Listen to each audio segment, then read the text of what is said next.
Oi, eu sou a Rebeca, você está no canal do Nebula e essa é a segunda parte do vídeo resposta ao canal central. Se você não sabe exatamente o que aconteceu, tem um vídeo anterior, eu vou deixar o link por aqui, em algum lugar. E eles fizeram um vídeo respondendo, não respondendo, mas tipo, criticando um texto que eu escrevi sobre Cyberpunk 2077 e sobre outros jornalistas também, que tiveram preocupações similares às minhas. Colocaram lá minha carinha sem autorização, sempre legal lembrar disso. E, enfim, esse é o segundo vídeo, é um vídeo em que eu vou abordar o tal racismo contra homens brancos e toda a questão racial que está envolvida nessa discussão também. Para isso, eu tô com um colega muito querido que mandou um vídeo pra gente, enfim. Se prepara, pega sua água, pega seu café, pega qualquer coisa que você vai beber e vamos começar.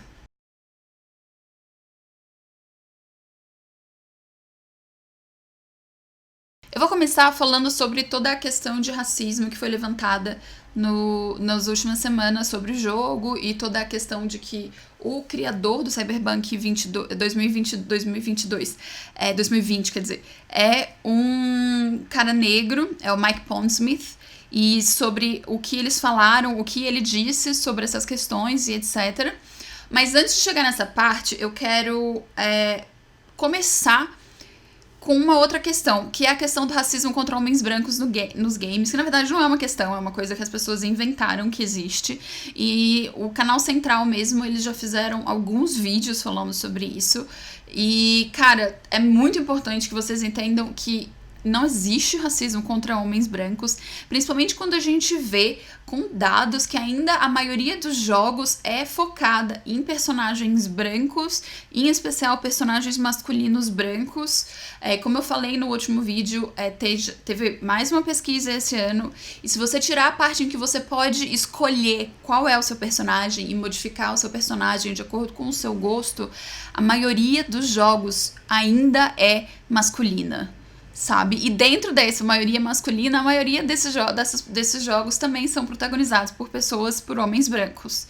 Então é importante que a gente leve isso em consideração, sim, quando a gente está falando sobre racismo dentro dos games. E é importante que você entenda o que é racismo e por que não existe racismo contra homens brancos, não existe racismo contra pessoas brancas. Para falar um pouco mais sobre como o racismo funciona e como a gente precisa se preocupar com ele, como ele acaba entrando dentro dos joguinhos que a gente gosta, eu convidei o Luciano Jorge, que é um querido. Ele trabalha no Jornal Empoderado, ele fala principalmente sobre RPG, e ele vai falar com vocês aqui, então eu vou dar tchau pra vocês por enquanto, vou trazer o Luciano e daqui a pouco eu volto. Salve galera, aqui com vocês Luciano de Jesus. Eu sou do Jornal Empoderado, né, que é um espaço muito legal que a gente tem refletido sobre várias coisas que também permeiam as questões sociais, mas a gente fala de diversos temas e tal. Eu, de forma exclusiva, tenho falado sobre RPG, sobre o RPG e o encontro com as questões raciais, né? A gente tem feito esse debate e também com outras minorias políticas e tudo mais. Bom, o que acontece? Primeiro aqui, deixar aqui um salve para a Rebeca, mais a Clarice, né? Pelo convite que elas fizeram aí e tal. E vamos aí trocando uma ideia.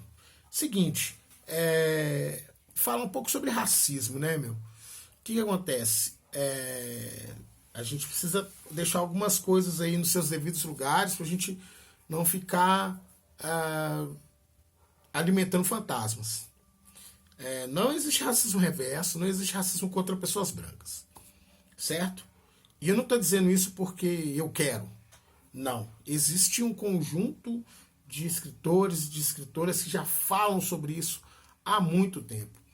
É preciso que a gente entenda que quando a gente fala de raça, a gente está falando de tecnologia, a gente está falando de relação de poder, né? Que é algo que se estrutura e que precisa de uma base intelectual, inclusive. E essa base, ela é técnica, ela é inclusive referendada por um campo científico, certo? E eu não estou inventando isso, quem fala muito sobre isso é esse cara aqui, ó. Silvio de Almeida, não só ele, mas outros escritores e escritoras também falam sobre isso. Estou aqui tentando procurar um outro livrinho aqui, mas eu não vou achar. Se eu achar ali, depois eu mostro para vocês. O Silvio de Almeida ele fala muito sobre como alguns escritores, né, alguns pensadores buscaram referendar, buscaram construir a ideia da existência de raças, primeiro, a existência de raças e de raças que são hierarquizadas, ou seja, uma que é mais importante do que a outra, né? Ou uma que é mais desenvolvida do que as outras. Inclusive, no Brasil a gente teve escritores que buscaram construir essa ideia, consolidar essa ideia de olhar para diferentes povos e dizer, esse povo é mais desenvolvido do que esse, por isso que esse foi escravizado. Então isso é algo que ainda existem vários e vários registros, vários e vários estudos sobre o tema, né? Então acho que é importante a gente entender isso, de que quando a gente fala de racismo, a gente está falando de algo que se constrói ao longo do tempo, né? Não é algo que simplesmente fica, eu sou branco e eu fui ofendido por uma outra pessoa porque eu sou branco, logo é racismo. Não, cara, não. Você não sofreu, você não sabe o que é isso, certo? É importante deixar isso bem explicado, ou minimamente explicado, para a gente tentar conversar mais ou menos sobre o tema, né? Entender que racismo, primeiro, a gente não confundir racismo, discriminação racial com racismo estrutural, com racismo institucional. São três coisas completamente diferentes. E que em algum momento a gente pode gravar um vídeo sobre aí e tal, as suas meninas chamarem, a gente grava um vídeo aí explicando cada um desses elementos. Mas é importante a gente não confundir essas coisas. Se a gente está falando em estrutura, a gente está falando de algo que demora muito tempo para ser construído. Bom, e aí vocês me perguntam, beleza, Luciano, como que isso impacta no jogo de videogame que eu tô lá, né, interagindo e tudo mais? Impacta da seguinte forma. Deixa eu te fazer uma pergunta. Deixa eu fazer uma perguntinha para vocês aqui. Quantos jogos eletrônicos vocês já tiveram acesso em que pessoas negras não são colocadas em um papel de subalternização, primeiro, ou seja, que é sempre o papel secundário, que aparece e morre logo, que é sempre o cara mais pobre, e aí tipo, a única opção dele é estar com uma arma na mão e tudo mais, né? Ou ainda, no papel em que você é membro de uma gangue, né? Vi gente falando sobre GTA, não, porque em GTA tinham gangues em Los Angeles, não sei o... Cara, me ajuda aí, né? Não é assim que a coisa funciona. Você está falando isso baseado em quê? Qual é a sua base para poder dizer que em Los Angeles existiam gangues? Aliás, é isso que fundamenta a cabeça de um policial estadunidense para dar 10 tiros em um pai de família que está com a filha e a esposa no banco de trás. É isso que dá fundamento para esse cara apertar o gatilho 10 vezes contra um homem negro. Acho importante dizer isso, certo?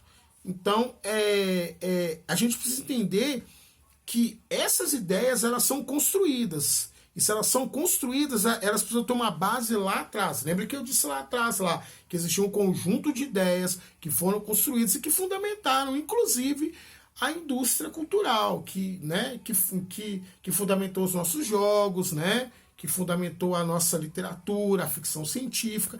Afinal de contas, vamos lá, nos filmes de ficção científica, quantos eram os homens negros que tiveram papéis de destaque? E não só isso, não só, porque aí tem, mas tem o Guerra nas Estrelas, lá Star Wars, que tinha um cara só, né? Tinha só o Lando, era o único cara que aparecia, né? A gente nunca via povos inteiros sendo representados tendo a pele preta, né? Dificilmente a gente tem. Quando eles aparecem, né? Então isso é algo que a gente precisa entender.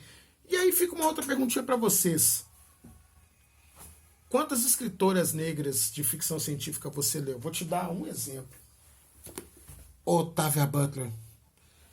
Octavia Butler, ela é uma escritora de ficção científica que esse livro aqui, ó, foi publicado nos Estados Unidos em 1979. Sabe quando ele foi publicado aqui no Brasil?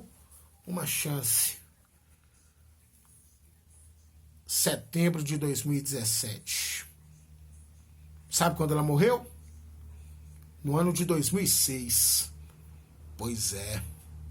Olha o tempo que isso demora para poder chegar no Brasil, certo? Então a gente ainda possui uma necessidade de tentar construir o nosso imaginário sobre outros pilares, porque os pilares que a gente possui, cara, para poder construir uma ideia sobre como entender a forma como outra, tipo, a forma como os jogos eletrônicos são construídos de uma outra forma, sobre uma outra forma, ainda são muito frágeis. São muito frágeis. Afinal de contas, quantos jogos a gente conhece sobre povos do continente africano antes do processo de colonização? Existiu uma África antes do processo de colonização que a gente não conhece e a gente precisa conhecer, porque senão a gente vai sempre ficar achando que tá de boa o homem preto receber como papel sempre o mesmo papel de um cara que pertence a uma gangue. A gente vai achar de boa. E vai inclusive dizer, não, porque em outros países existem gangues e tal, né? Tem a gangue dos haitianos e tal, não sei o que. Que ideia absurda, cara. A gente precisa construir as nossas ideias sobre outras bases, porque as bases que a gente tem que a gente tem conhecimento, elas são muito frágeis, certo? Então é isso. A gente precisa entender um pouco melhor o que é racismo e a gente precisa entender melhor a forma como isso impacta nos jogos eletrônicos. Afinal de contas, são poucos e poucas as pessoas que produzem jogos, né? Mulheres, homens e mulheres negras que produzem jogos de videogame ou jogos de RPG, né? São poucos os que estão em outros processos, né, dessa cadeia produtiva e tal. Vale ressaltar aqui que quando o Jordan Peele falou que pro elenco dele ele só ia contratar pessoas negras, todo mundo ficou, nossa, que absurdo e tal, mas ninguém falou nada quando saiu lá o Senhor dos Anéis e não tinha nenhum ator negro no elenco. Por que será? Então a gente precisa também refletir um pouco mais sobre isso. A gente precisa conversar um pouco mais sobre isso, sem menos peso e com um pouquinho mais de responsabilidade, né? Quando a gente fala, a gente busca fundamento, a gente busca conhecimento, a gente busca entender a forma como a epistemologia negra, por exemplo, se constrói, para a gente tentar construir uma outra ideia e outras reflexões sobre aquilo que a gente tanto gosta, que é, no caso, os jogos de videogame. Então a gente precisa conversar um pouco mais, entender um pouco mais, para não ficar reinventando roda, para não ficar realimentando fantasmas que não faz sentido nenhum. Não existe racismo reverso, gente. Acho que a gente precisa conversar mais sobre isso, de peito aberto e com um pouco mais de tranquilidade. Beleza? É isso aí. Obrigado aí a Rebeca e a Clarice aí pelo convite. Estou aí super disponível para a gente trocar uma ideia aí sobre o tema, a gente pensar ainda mais sobre o tema. Acho que é um tema que ainda merece muito mais cuidado, né? E a forma como isso acaba se desdobrando nos jogos eletrônicos, né? Na forma como isso impacta o nosso lazer. Né? É importante dizer que grande parte da população negra é afastada desse conjunto aí de práticas de divertimento, de lazer, né? Do acesso aos jogos eletrônicos, né? E outras coisas, né? Então acho que a gente precisa conversar sobre isso, porque o racismo é algo que impacta todas as instâncias da nossa vida, seja o dia a dia lá, quando você está lá no ponto do ônibus, seja na forma como você se relaciona com o seu colega de sala ou o seu colega de trabalho, ou seja na hora quando você está voltando e vê que as pessoas negras elas não moram em determinados lugares e só moram em outros lugares mais distantes do centro, em lugares menos privilegiados. Então é isso, a gente precisa conversar mais sobre isso, é isso. Desculpa aí o vídeo longo, vamos conversando. Valeu, beijo meninas, valeu, brigadão. Bom, eu acho que não tem como ser mais claro, mais evidente sobre todo o assunto de por que não existe racismo reverso, por que não existe racismo contra brancos do que o Luciano foi, sabe? A gente não sofre com uma questão estrutural, a gente, quando as pessoas falam que você é um palmito ou falam que você é muito branco e etc., isso não traz a carga preconceituosa e a carga de opressão que ser racista, que uma pessoa branca sendo racista carrega, sabe? E joga nessas pessoas que sofrem o racismo. Então, não existe racismo contra pessoas brancas, porque a gente não tá em momento nenhum sendo oprimido pelo fato de que nós somos brancos. Existem, obviamente, pessoas brancas que são pobres, pessoas brancas que são mulheres, que são lésbicas, que são LGBT de maneira geral, sabe? Então, sim, essas pessoas podem sim sofrer opressão, mas essa opressão não está ligada ao fato de que ela é uma pessoa branca. Dito isso, eu queria falar um pouco sobre a minha reação ao saber do conteúdo que tinha no gameplay que os jornalistas jogaram esse ano e a toda essa questão de quais foram as críticas que eu fiz no texto. E, na verdade, nem críticas, quais eram os medos que eu apresentei no texto, sabe? Obviamente, eu sou uma pessoa branca, mas isso não quer dizer que eu estou alheia a todos os problemas que acontecem, muito pelo contrário, todas essas questões de representação e diversidade é algo com a qual eu venho trabalhando e pesquisando há muito tempo.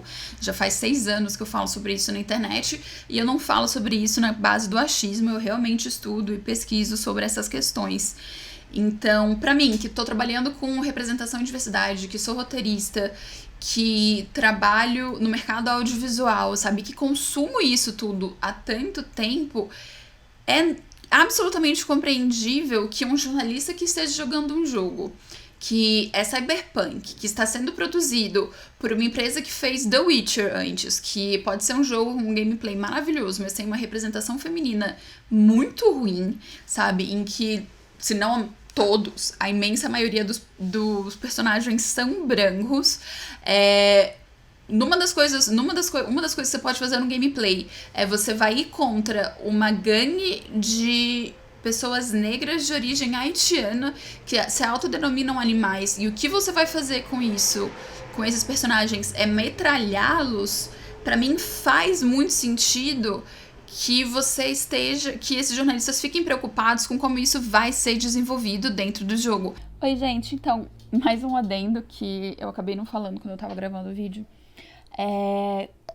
Pessoas negras, né, a cultura negra de maneira geral, ela sempre foi muito associada a uma coisa selvagem, né? A gente tem essa visão branca e eurocêntrica de que tudo aquilo que é diferente do que a gente conhece como a história eurocêntrica é uma coisa selvagem. Então, até se você assistiu Pocahontas, apesar de ser um filme muito problemático, tem a musiquinha lá que fala, que questiona o que é ser selvagem, né? Mas, enfim. Então, a questão deles serem animais, sabe? Deles se autodenominarem isso. E não se preocupe, eu vou falar mais pra frente sobre a questão do que o criador do Cyberpunk 2020 falou, mas esse medo vem exatamente do fato de que a gente sempre associou muito, como sociedade, negros a animais, não só pelo tipo de tratamento, e aí entra também toda uma questão de essa questão de tratar animais e humanos de maneiras diferentes, etc., que eu não vou entrar agora porque a gente realmente não tem tempo para isso neste momento, mas esse medo vem daí, sabe?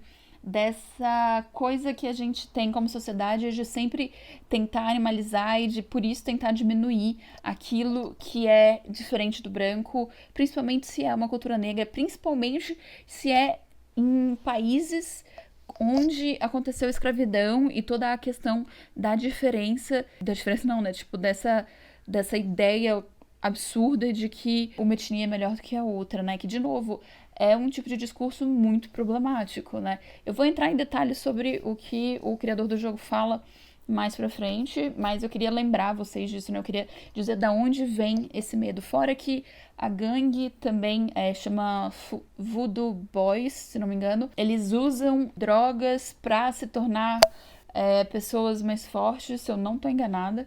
E existe toda uma cultura também norte-americana de... Uma cultura não, mas existe sim um tipo de controle da população negra através da marginalização e do uso de drogas também, sabe? Então, é um medo que, tipo, pra mim, pelo menos, conhecendo o que eu conheço da questão de história mesmo e de sociologia e etc., é um medo muito racional, é um medo muito óbvio quando a gente vê esse tipo de representação dentro dos videogames, com esses detalhes vindo de uma produtora que tem um histórico negativo já. Então, por isso, eu queria só fazer esse adendo pra explicar pra vocês de onde vem esse medo e o que é esse medo.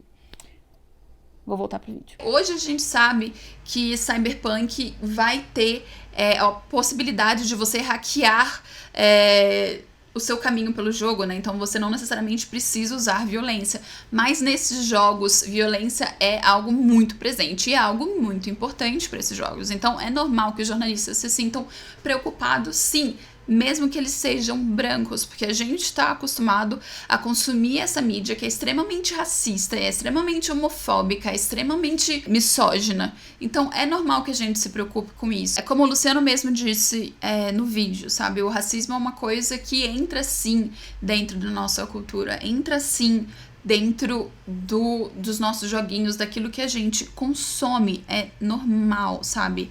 Além do que, se você gosta de Cyberpunk, você sabe que um dos temas do Cyberpunk é como corporações interferem na nossa vida e como isso pode ser visto como uma coisa negativa, né? E como isso é, na verdade, uma coisa negativa.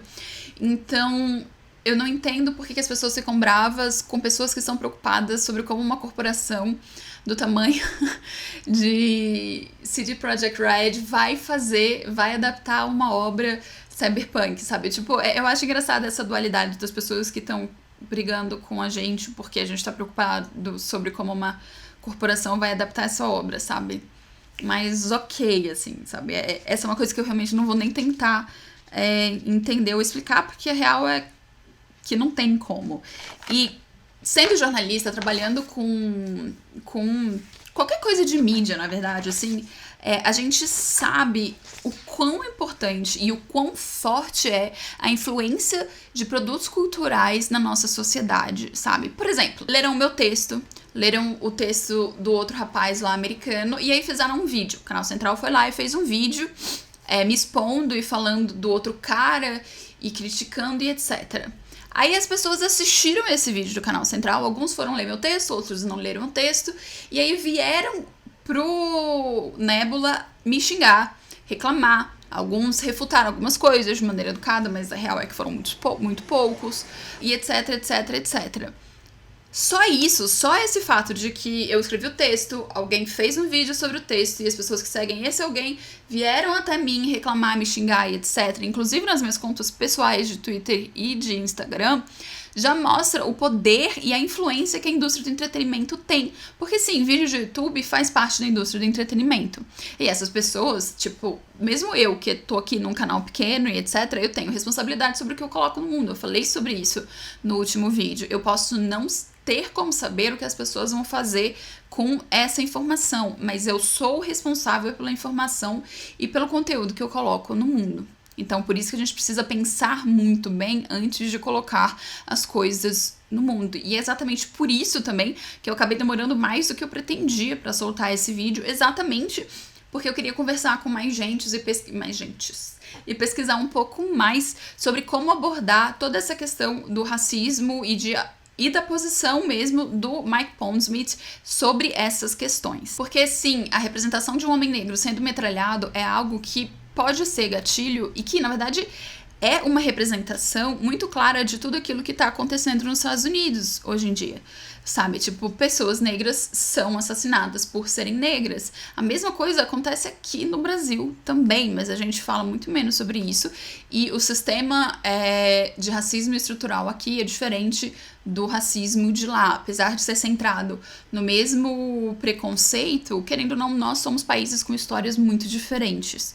Então, sim, é diferente, mas a violência contra pessoas negras, em especial a violência contra homens negros periféricos, também acontece aqui dentro. Então, é normal que a gente tenha essa preocupação, porque a gente sabe do poder e da influência que a indústria cultural tem sobre a nossa sociedade, sabe? E a indústria do entretenimento faz parte disso. E ela pode servir pro bem ou pro mal. E, tipo, exatamente porque essa influência é tão grande, ela serve praticamente como um cimento para fixar ideias preconceituosas que vão passando de geração para geração. É por isso que mesmo que você seja uma pessoa que não é preconceituosa, que não é racista, que tem vários amigos negros e etc, etc, etc, mas que quando você tá andando na rua, sozinho, escuro, de noite, e você vê uma pessoa, principalmente um homem negro, caminhando na sua direção, você atravessa, porque isso tá grudado dentro da sua cabeça, e é por isso que é tão importante que a gente converse sobre isso, e que a gente aprenda a desconstruir essa visão preconceituosa que a gente tem dentro da gente. Não interessa quão pessoa maravilhosa você seja, não interessa como você foi criado, sem nenhum preconceito e etc. Infelizmente, tá no DNA da nossa sociedade. E por isso a gente acaba passando por essas questões também. Então é importante que a gente fale sobre isso. É importante que a gente discuta essas coisas. Para deixar bem claro, a minha preocupação com a representação dentro desse jogo, tanto com a representação feminina como a representação de etnia dentro desse jogo, não tem nada a ver com Mike Pondsmith. Muito pelo contrário, a minha preocupação vem exatamente da empresa e de como os videogames têm o histórico de representar essas minorias dentro dos produtos dela. O Mike Pondsmith, inclusive, comentou algumas coisas sobre essas preocupações que as pessoas tiveram. Eu vou ler pra vocês o que o Mike Pondsmith disse.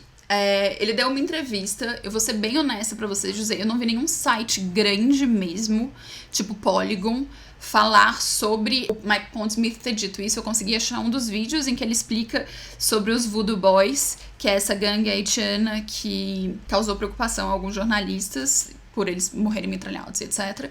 Mas num post de Reddit, aparentemente, estão dizendo que o Mike Pondsmith, ele disse algumas coisas sobre essas questões, né?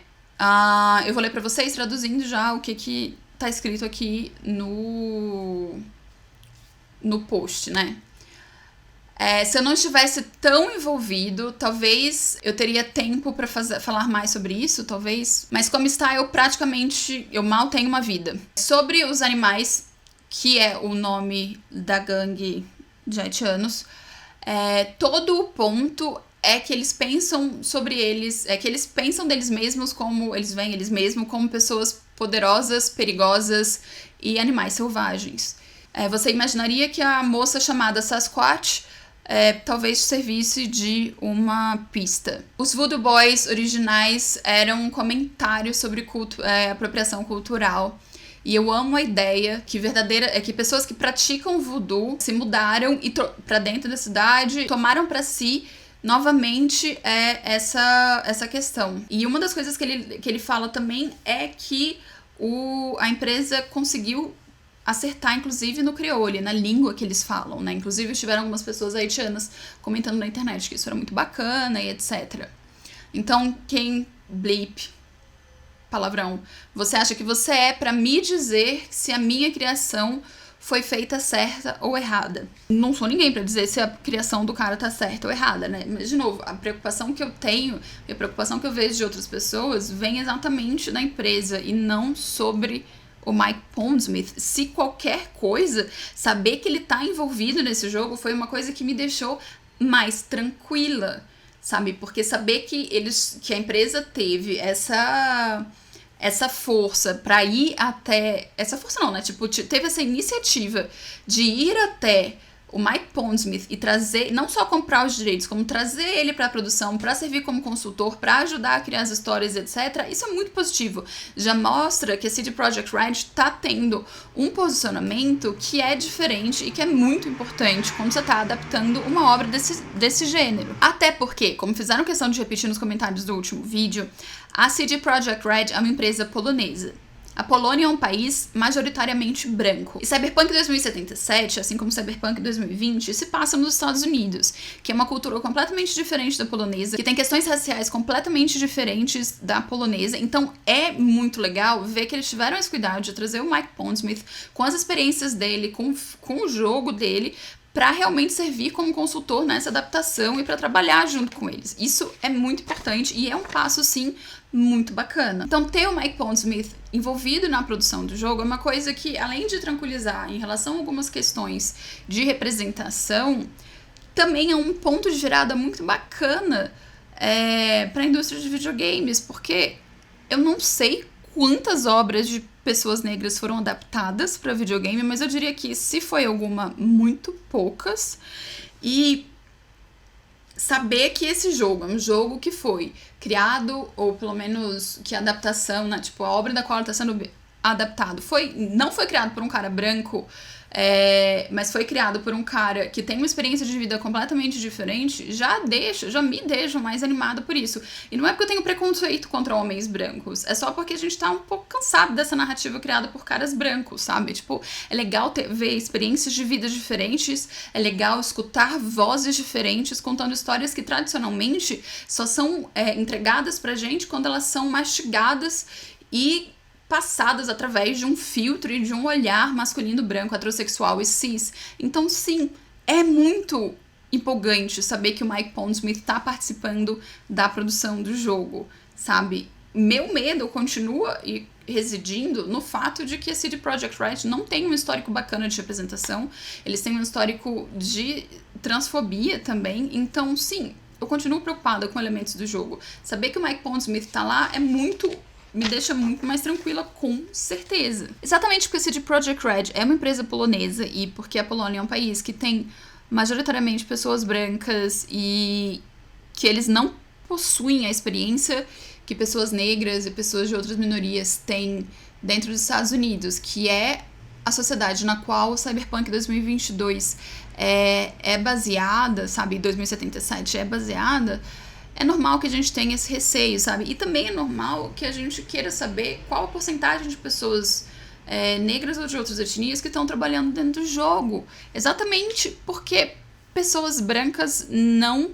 E pessoas brancas europeias não sabem como é viver dentro dessa sociedade, sabe? E não sabe a experiência dessas minorias em relação a essa sociedade. Então, não é uma pergunta estúpida ou não razoável querer saber quantas pessoas não brancas trabalham dentro de um jogo que vai focar parte da história exatamente em contar histórias de pessoas que não são brancas e europeias ou de origem europeia, sabe? É normal a gente ter essa preocupação. Enfim, eu acho que é isso.